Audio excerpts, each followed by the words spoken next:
Director Lokesh கனகராஜோடைய டைரக்ஷனில் நம்ம super star Rajinikanth சாரோடைய நடிப்பில் கூலி படம் ரிலீஸ் ஆகிடுச்சு. ஸோ இந்த படத்தோடைய ஃபர்ஸ்ட் ரிவ்யூ வந்து என்ன அப்படின்னு வந்து கேட்டிங்கன்னா, ஃபர்ஸ்ட் ஆஃப் வந்து சூப்பர் குட்டாகவே இருக்குது. செகண்ட் ஆஃப் ரொம்பவே டீசெண்டாக இருக்குது. எமோஷ்னலாக வந்து கனெக்ட் பண்ணணும்னு பார்த்தா அதெல்லாம் கிடையாது. எமோஷ்னல் சைடு வந்து ரொம்பவே கம்மி தான்.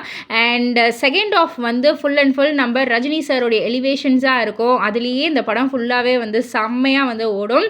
அண்ட் விக்ரமை பார்த்துட்டு அந்தளவுக்கு எக்ஸ்பெக்ட் பண்ணீங்க அப்படின்னா, விக்ரம் படம் வேறு, இந்த கூலி படம் வேறு. ஸோ ரெண்டுமே வந்து டோட்டல் டிஃப்ரெண்ட். அதை எக்ஸ்பெக்ட் பண்ணி இங்கே வராதிங்க. அண்ட் நிறைய எலமெண்ட்ஸ் இருக்குது இந்த பாக்ஸ் ஆஃபீஸில் வந்து ஸ்கோர் பண்ணுறதுக்கு அப்படின்ற ஒரு சூப்பரான ஒரு ரிவ்யூவும் வந்திருக்கு. அண்ட் அது மட்டும் இல்லை, இன்டர்வல் பிளாக் சீக்வென்ஸ்லாம் வந்து சும்மா தரமாக தாறுமாறாக வந்து இருக்கும் அப்படின்ட்டு ஏற்கனவே லோகேஷ் வந்து அந்த இன்டர்வல் பிளாக் சீனுக்கு நான் வந்து காத்துக்கிட்டு இருக்கேன்னு சொன்னார் இல்லையா. ஸோ இன்டர்வல் பிளாக் வந்து டாக் ஆஃப் தி டவுனாக இருக்கும் அப்படின்றது தான் ரிவ்யூவாகவும் வந்திருக்கு.